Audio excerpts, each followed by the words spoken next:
तो दोस्तों, आज इस वीडियो में हम बात करने वाले हैं कि ऑनलाइन ड्राइविंग लाइसेंस कैसे अप्लाई करते हैं। तो पहले आप अपने ब्राउज़र में जाइए। ठीक है, ब्राउज़र में जाने के बाद आप यहाँ पे सर्च कीजिए परिवहन।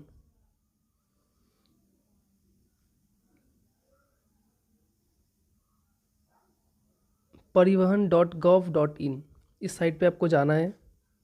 खुलने के बाद कुछ इंटरफेस ऐसा दिख रहा होगा आपको मोबाइल पे, क्योंकि मैं मोबाइल से ही चला रहा हूँ। ठीक है, डेस्कटॉप पे भी लगभग सेम ही दिखेगा। तो आपको ड्राइवर्स एंड लर्नर लाइसेंस इस सेक्शन में जाना है। उसमें क्लिक करते एक दूसरा पेज ओपन हो जाएगा। उसका नाम होगा सारथी.परिवहन.gov.in। तो पेज खुलने के बाद आपको कुछ ऐसा दिखेगा। ठीक है, आपको यहाँ पे लिखा होगा सारथी। ये स्पेशली ड्राइविंग लाइसेंस के लिए ही बनाया गया है। ठीक है, ये वेबसाइट होल्ड करता है NIC, तो इससे हमें कुछ मतलब नहीं। इसके बाद यहाँ पे जाना है सिलेक्ट स्टेट नेम। ठीक है, इससे आपको आपका स्टेट सिलेक्ट करना है, आप किस स्टेट से बिलोंग करते हो। मैं वेस्ट बंगाल से बिलोंग करता हूँ, तो वेस्ट बंगाल मैंने सिलेक्ट कर दिया। उसके बाद आपको कुछ ऐसा इंटरफेस देखने को मिलेगा। अगर आप पहली बार लाइसेंस अप्लाई कर रहे हो, कोई भी 2 व्हीलर हो 4 व्हीलर हो, ठीक है, तो आपको इसको स्किप कर लेना है। ठीक है, उसके बाद अगर आप पहली बार अप्लाई कर रहे हो तो आपको अप्लाई फॉर लर्नर लाइसेंस इस सेक्शन में आपको जाना होगा। ठीक है, उसके बाद आपको कुछ ऐसा दिखेगा, कंटिन्यू कर देना है।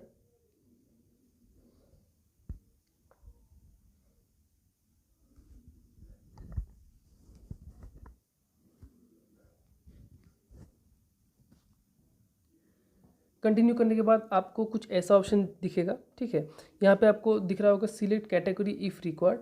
यहाँ पे कुछ कैटेगरीज दिए हुए हैं, जैसे कि डिप्लोमेट्स, फॉरेन। आपको कुछ नहीं करना है। ठीक है, आप अगर ऐसे नॉर्मल सिटीज़न हो तो आपको जनरल में ही रखना है। ठीक है, यहाँ पे आपको दिख रहा होगा जिस पे ये नीला वाला डॉट है। ठीक है, इस पे पहला वाला जो ऑप्शन है, applicants does not hold any driving और learner licence issued in India. आपके पास पहले से कोई भी ड्राइविंग लाइसेंस या लर्नर लाइसेंस नहीं होना चाहिए। ठीक है, तो वो उसी पे रहेगा एंड आपको सबमिट करना है।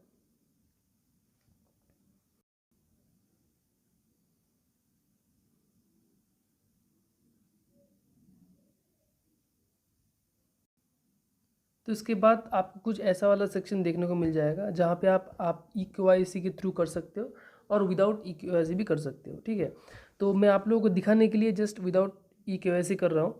ठीक है, तो यहाँ पे सिलेक्ट कर लेते हैं हम सबमिट विदाउट आधार ऑथेंटिकेशन। इसको सबमिट कर देते हैं।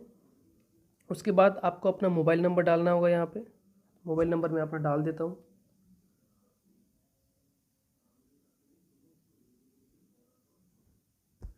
तो मेरे पास अभी एक OTP आ जाएगा। ठीक है, ये OTP मैं यहाँ पे एंटर कर दूंगा। ये OTP आ गया 935803 935803। इसके बाद मैं ऑथेंटिकेट विद सारथी कर दूंगा। उसके बाद आपको ये पेज मिल जाएगा। यहाँ पे आप देख सकते हो। ये तो हम जो स्टेट है वो पहले से मैं सिलेक्ट कर चुका था। उसके नीचे आएगा RTO ऑफिस। RTO ऑफिस आपको सिलेक्ट करने लगा, आपको ये पता होना चाहिए कि आप कौन से RTO के अंदर, आपका मतलब आपके डिस्ट्रिक्ट में कौन सा RTO है, उसके अंडर आप आते हो। ठीक है, ये आपको खुद से पता करना होगा। तो मेरा तो सिलीगुड़ी है, WB73। और जो RTO है आपके आसपास में कोई भी किसी के पास अगर गाड़ी होगा तो उसके नंबर प्लेट देख के आपको पता चल जाएगी कौन सा RTO है। जो पहला वाला होगा उसी को देख के आप पता लगा सकते हो आराम से। तो इसको मैं सिलेक्ट कर देता हूँ। उसके बाद आपको यहाँ पे फुल नेम डालना होगा। ठीक है, उसके बाद आपको यहाँ पे रिलेशन, आप किसको डालना चाहते हो रिलेशन में, फादर को या मदर को। ठीक है, वो डालने के बाद उनका नेम यहाँ पे आपको डालना है। ठीक है, और full name as per records ये भी आपको डालना है कि आपका पूरा नाम क्या है, मतलब आधार कार्ड है या पैन कार्ड है उस पर क्या नाम है, आपको पूरा नाम डालना है। यहाँ पे जेंडर सेलेक्ट करना है, डेट ऑफ बर्थ डालना है। ठीक है, उससे हम नीचे आते तो आपको क्वालिफिकेशन चाहिए कि आपका आप लास्ट कितने तक पढ़े हो, वो क्वालिफिकेशन आपको यहाँ पे डालना होगा। ब्लड ग्रुप मस्ट चाहिए। और मैं यहाँ पे एक बात बताना चाहता हूँ, अगर आप अभी अप्लाई करते टाइम गलती से भी इसको मतलब अननोन ही रख देते हो ना, तो बाद में जब आपका एग्ज़ाम होगा उस टाइम आपको बहुत प्रॉब्लम फेस करना पड़ेगा, क्योंकि जो मोटर व्हीकल इंस्पेक्टर होता है वो आपको पूछेगा कि आपका ब्लड ग्रुप क्या है, क्योंकि ब्लड ग्रुप के बिना तो लाइसेंस बनेगा नहीं। तो उस टाइम पे आपको बहुत प्रॉब्लम फेस करना पड़ेगा, आपका फाइल रिजेक्ट हो जाएगा, आपको फिर से अप्लाई करना पड़ेगा, ये फाइल कैंसिल करके फिर से आपका अप्लाई करना पड़ेगा। ठीक है, उसके बाद अगर आपके पास ईमेल आईडी होगा तो ईमेल आईडी यहाँ पे डाल सकते हैं आप। मोबाइल नंबर तो मैं डाल ही चुका हूँ। उसके बाद यहाँ पे आप देख सकते हैं कि आइडेंटिफिकेशन मार्क्स, अगर आपके शरीर में कोई आइडेंटिफिकेशन मार्क्स है जो आपकी देना चाहते हो तो यहाँ पे आप दे सकते हो। उसके बाद आपका आएगा फुल एड्रेस। ठीक है, तो फुल एड्रेस में जो है यहाँ पे आपको एक चीज़ फॉलो करना है कि आपको एड्रेस जो आपके डॉक्यूमेंट्स में है, ठीक है, किसी किसी के साथ ऐसा भी होता है कि वोटर कार्ड में एक एड्रेस है, आधार कार्ड में एक एड्रेस है, पैन कार्ड में कोई दूसरा एड्रेस, सॉरी पैन कार्ड में तो एड्रेस नहीं होता है, तो अलग अलग जगह पे अलग अलग एड्रेस है। तो आप जो चीज़ मतलब कोई भी अगर वोटर कार्ड हो या आधार कार्ड हो जो आप यूज़ करना चाहते हो एज अ एड्रेस प्रूफ, वही सेम टू सेम एड्रेस आपको यहाँ पे डालना है, कोई भी मिस्टेक किए बिना। अगर कुछ उल्टा पुल्टा हो जाता है तो बाद में जाके आपको ही प्रॉब्लम फेस करना पड़ेगा। ठीक है, जो अगर आप वोटर कार्ड का एड्रेस डालना चाहते हो तो वोटर कार्ड में जितना भी सेम टू सेम है वही डालना पड़ेगा यहाँ पे। ठीक है, अगर आधार कार्ड का डालना चाहते हो तो आधार कार्ड का सेम टू सेम आपको यहाँ पे डालना पड़ेगा।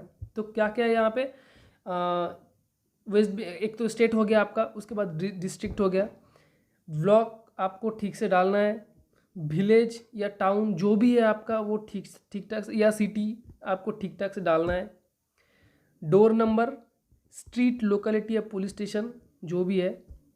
मतलब ऐसा नहीं कि आपको ज़बरदस्ती डालना ही है, अगर आपके वोटर कार्ड में जो एड्रेस दिया हुआ है उस पे मतलब सफिशिएंट है तो वही डालना है आपको। जहाँ पे रेड स्टार मार्क किया हुआ है वो आपको फिलअप करना ही पड़ेगा, जहाँ पे स्टार मार्क नहीं है वो आपको फिलअप नहीं करना पड़ेगा। ठीक है, तो आप खुला मतलब ऐसे ही ब्लैंक छोड़ सकते हो। उसके बाद पिन कोड तो आपको मस्ट डालना ही पड़ेगा। इसके बाद एक ऑप्शन आता है, आप यहाँ पे देख सकते हो कि यहाँ पे ऊपर दिया हुआ है प्रेजेंट एड्रेस, जो आपको मैंडेटरी है डालना ही पड़ेगा। ठीक है, जो आपका प्रेजेंट एड्रेस है वही आपके लाइसेंस में प्रिंट होके आएगा। ठीक है, तो प्रेजेंट एड्रेस आपको ठीक ठाक से डालना है, ऐसा नहीं कि आप जहाँ पे रहते हो वहाँ का एड्रेस आप नहीं डाल के आपका जो गांव में जहाँ पे आपने मैंने वोटर कार्ड या आधार कार्ड बनवाया था वहाँ का एड्रेस डाल देते हो प्रेजेंट एड्रेस में, तो आपको प्रॉब्लम हो जाएगा। और जब आपको लर्नर एग्ज़ाम के लिए ऑफिस में बुलाया जाएगा, अभी तो ऑनलाइन भी हो रहा है, लेकिन जब आपको ऑनलाइन ऑफिस में बुलाया जाएगा डीएल के टाइम, तब आपको ये प्रॉब्लम फेस करना पड़ेगा। तो प्रेजेंट एड्रेस जिस आरटीओ में आप अप्लाई कर रहे हो उस आरटीओ का ही एड्रेस आपके वोटर कार्ड या आधार कार्ड में होना चाहिए। अगर आधार कार्ड और वोटर कार्ड आपके पास नहीं है, किसी के पास नहीं होता है, कोई दूसरी जगह से किसी और जगह पे काम करने के लिए आते हैं तो उनके पास एड्रेस प्रूफ नहीं होता है उस आरटीओ का, तो वो लोग क्या कर सकते हैं कि जहाँ पे वो लोग काम कर रहे हैं वहाँ के आसपास में जो बैंक्स है वहाँ पे तो अकाउंट ऑफकोर्स खुला ही होगा। ठीक है, तो उस बैंक अकाउंट के मतलब पासबुक में जो एड्रेस दिया हुआ है उसको आप as a present address use कर सकते हो। उसके बाद हम नीचे आ जाते हैं, यहाँ पे दिया हुआ है परमानेंट एड्रेस। ठीक है, अगर प्रेजेंट एड्रेस और परमानेंट एड्रेस आपका सेम है तो आपको इस ब्लैंक में जस्ट टिक कर देना है, तो आपको ऊपर आपने जितना भी फिलअप किया होगा सेम टू सेम यहाँ पे भी फिलअप हो जाएगा ऑटोमेटिकली। अगर आपका परमानेंट एड्रेस अलग है, आपने ऊपर बैंक पासबुक का एड्रेस डाला है और नीचे आप अपना परमानेंट एड्रेस जो आधार कार्ड या वोटर कार्ड में दिया हुआ है वो भी इधर पे डाल सकते हो आराम से, कुछ उसमें कुछ प्रॉब्लम नहीं होगा। परमानेंट एड्रेस और प्रेजेंट एड्रेस अलग अलग हो सकते हैं, उसमें कोई कुछ आपको बोलेगा नहीं, आर्गूमेंट नहीं करेगा। ठीक है, उसके बाद हम नीचे आते हैं, यहाँ पे लिखा हुआ है press and hold control key to select multiple class of vehicle, तो यहाँ पे आपको खोलना है। ठीक है, यहाँ पे बहुत सारे व्हीकल्स के कैटेगरी आपको शो हो रहा होगा, तो इसमें से आप देखिए, अगर आपको स्कूटी के लिए स्पेशली स्कूटी के लिए अप्लाई करना है तो आप यहाँ से MCWOG सिलेक्ट कर सकते हो। ठीक है, लेकिन एक्सेप्शन है एक। अभी मैं फ़िलहाल जहाँ पे रहता हूँ, ठीक है, सिलीगुड़ी में, वेस्ट बंगाल सिलीगुड़ी, यहाँ का जो आरटीओ है, स्पेशली ये आरटीओ जो MCWOG मतलब मोटरसाइकिल विदाउट गियर, जो सब स्कूटी वगैरह जो भी है, ये यहाँ पे नहीं बनता है। आप अगर ये कैटेगरी, अब मान लो कि मैं ये कैटेगरी सिलेक्ट किया, अप्लाई कर दिया, उसके बाद मेरा जब एग्ज़ाम होगा, एग्ज़ाम के टाइम जब वेरिफिकेशन होगा, तो तब ये लोग मुझे रोक देंगे, क्योंकि यहाँ पे बोल दिया गया है कि MCWOG अप्लाई नहीं होगा। कोई अगर अप्लाई करेगा तो वो लोग काम नहीं करेंगे, ठीक है।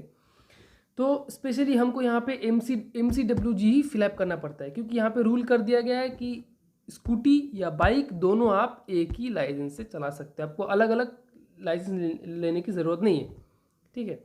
अगर आप दोनों ही बाई चांस सिलेक्ट कर देते हो तो भी आपको एक कैंसिल करना पड़ेगा एग्ज़ाम में जाने से पहले। तो बेहतर है कि यहाँ पे जो लोग सिलीगुड़ी में जो लोग अप्लाई कर रहे हैं वो लोग यहाँ पे टिक कर ले, बस इतना ही होगा। अगर आप एक ही साथ में 2 व्हीलर और 4 व्हीलर एक साथ में बनाना चाहते हो तो यहाँ पे लाइट मोटर व्हीकल है, इसको आपको सिलेक्ट कर देना है, ठीक है।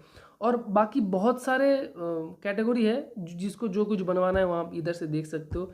ई रिक्शा भी है, ठीक है, जो रिक्शा के लिए अप्लाई करना चाहते हैं तो वो लोग ये कर सकते हैं। तो यहाँ पे आपको सिलेक्ट कर लेना है जो भी सिलेक्ट करना है, उसके बाद आपको ये नीला वाला जो ऑप्शन है इसमें क्लिक कर देना है। इसमें क्लिक करते ही जो क्लास ऑफ व्हीकल्स आपने सिलेक्ट किया हुआ है वो नीचे यहाँ पे आ जाएगा, जीरो सिलेक्ट में इसमें आ जाएगा।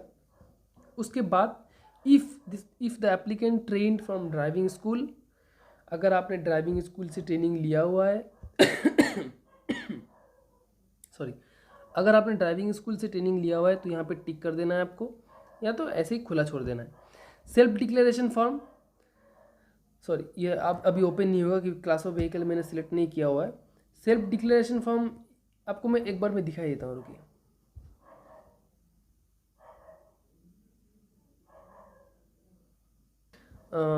तो यहाँ पे सेल्फ डिक्लेरेशन फॉर्म आपको एक दिख रहा होगा, ये ऑनलाइन आप सेल्फ डिक्लेरेशन फॉर्म फिलअप कर सकते हो। सेल्फ डिक्लेरेशन फॉर्म में कुछ आपको टिक करना होता है, वो आप पढ़ के आप टिक कर सकते हो, फिर भी आपको मैं बता देता हूँ।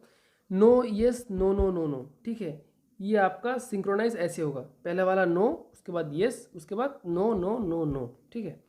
उसके बाद यहाँ पे ऑप्शन है आप अपना ऑर्गन डोनेट, अगर बाई चांस आपका एक्सीडेंटल डेथ हो जाता है तो आपका ऑर्गन आप डोनेट करना चाहते हो कि नहीं करना चाहते हो, तो यहाँ पे भी येस और नो आपकी मर्ज़ी से आप सिलेक्ट कर सकते हो, ठीक है। उसके बाद ये आपको टिक करना ही है, डिक्लेरेशन देना है कि जितना भी मैंने फिलअप किया ऊपर वो सही डॉक्यूमेंट्स है और मैंने ही किया है, ठीक है। उसके बाद आपको यहाँ पे सबमिट कर देना है। सबमिट करते ही आपका जो मोबाइल नंबर है उस पर आपको एक SMS आ जाएगा कि आपका एप्लीकेशन सबमिट हो चुका है, ठीक है। तो ये हो गया प्रोसीजर ड्राइविंग लाइसेंस अप्लाई करने का। ये आप कोई भी स्टेट में बैठ के आपका जो प्रोसीजर है वो सेम ही होगा, लेकिन कुछ कुछ केस में आप RTO के ऊपर डिपेंड होता है कि वो लोग कौन सा रूल अभी उनके वहाँ पे चल रहा है, ठीक है। तो ये हो गया आपका सबमिट, ठीक है। इसके बाद जो वीडियो आएगा उसमें आपको मैं बता दूंगा कि डॉक्यूमेंट्स वगैरह कैसे अपलोड करना है, क्योंकि डॉक्यूमेंट्स वगैरह आप अगर ठीक से अपलोड नहीं करते हो तो जब आप वेरिफिकेशन के लिए आते हो तब आपको बहुत प्रॉब्लम फेस करना पड़ता है, ठीक है। तो आज की वीडियो में बस इतना ही। आई होप आपको समझ में आ गया होगा कि ड्राइविंग लाइसेंस कैसे अप्लाई करना है। ये इजी प्रोसेस है, मैं मान रहा हूँ, लेकिन आपको कुछ चीज़ें दिमाग में रख के ये अप्लाई करना है, क्योंकि बाद में जाके प्रॉब्लम फेस करने से अच्छा है कि आप जब अप्लाई कर रहे हो तभी आप ठीक ठाक से अप्लाई कर लो। तो मेरे ख्याल से आप ये वीडियो आपके लिए अच्छा रहा होगा, ठीक है, आपको समझ में आ गया होगा। अगर आपको कुछ भी डाउट रहता है इस वीडियो के बारे में या आप कुछ और भी जानना चाहते हो, ठीक, क्योंकि लर्नर लाइसेंस ऑनलाइन कैसे प्रिंट करना है, बाकी अगर अभी तक आपका लाइसेंस नहीं आया है, ठीक है, अब अगर मान लो लर्नर लाइसेंस खो गया आपका, फिर से कैसे उसको डाउनलोड करना है ऑनलाइन, जितना भी सब कुछ है इस वेबसाइट के बारे में सब मैं आपको वीडियो के ज़रिए बताता रहूँगा, ठीक है। अगर ऐसा वाला वीडियोस आपको देखना पसंद है, कुछ जाना है आपने इस वीडियो से आज, तो इस चैनल को सब्सक्राइब कीजिए और अपने दोस्तों के साथ शेयर कीजिए और ख़ुद भी काम में लाइए। ऐसा भी है कि आप खुद अपना लाइसेंस अप्लाई कर सकते हो, किसी दूसरे को आपको पकड़ने की ज़रूरत नहीं है। तो आज की इस वीडियो के लिए इतना ही। मैं मिलता हूं आपसे मेरे नेक्स्ट वीडियो में। बाय।